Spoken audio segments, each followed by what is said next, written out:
Per noi decade la nostra ordinanza, gli effetti dell'ordinanza decadono il 24 con l'entrata in vigore del provvedimento nazionale. Quindi fino al giorno 23 alle ore 24 è valida la nostra ordinanza. Il decreto del governo è gerarchicamente superiore all'ordinanza della regione, quindi la chiusura dei confini comunali dalle 14 disposta dal Veneto resta in vigore fino al 23 dicembre compreso. L'ha chiarito il presidente Zaia nel quotidiano Punto Stampa, tornando anche sul tema fondamentale dei ristori.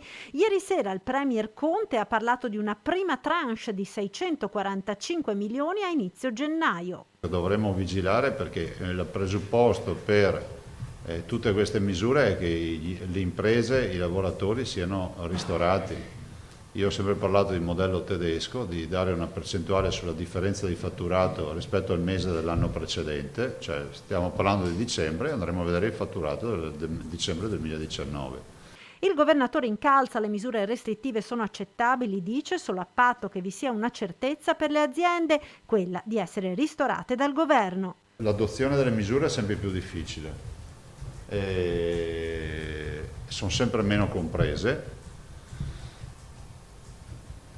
per cui se a questo ci aggiungi anche la mancanza dei ristori è logico che i cittadini poi possano andare anche fuori di testa, no? Nel frattempo governo e regioni hanno cominciato le riunioni in vista della riapertura delle scuole il 7 gennaio. Condivisione dell'apertura, ma non deve prescindere dalla situazione sanitaria, che poi non si dica Zaia diceva di aprire, adesso non apre più, e l'altro aspetto è relativo a quanto aprire, perché comunque il dato del 75% oggettivamente è impegnativo. Un ritorno in classe che preoccupa il governatore. Non si sa quale sarà la situazione epidemiologica di gennaio, dice Zaia, ed il 7 gennaio dovrebbero riaprire anche gli impianti da sci e tutto il resto. Il 7 rischia di diventare il D-Day, no? Cioè che c'è un sacco di robe che dovrebbero accadere quel giorno. Se c'è mischia al centro è bene evitare che accadano e infilarsi dentro altre attività, però è altrettanto vero che ad oggi il tavolo sta lavorando per l'apertura del 7.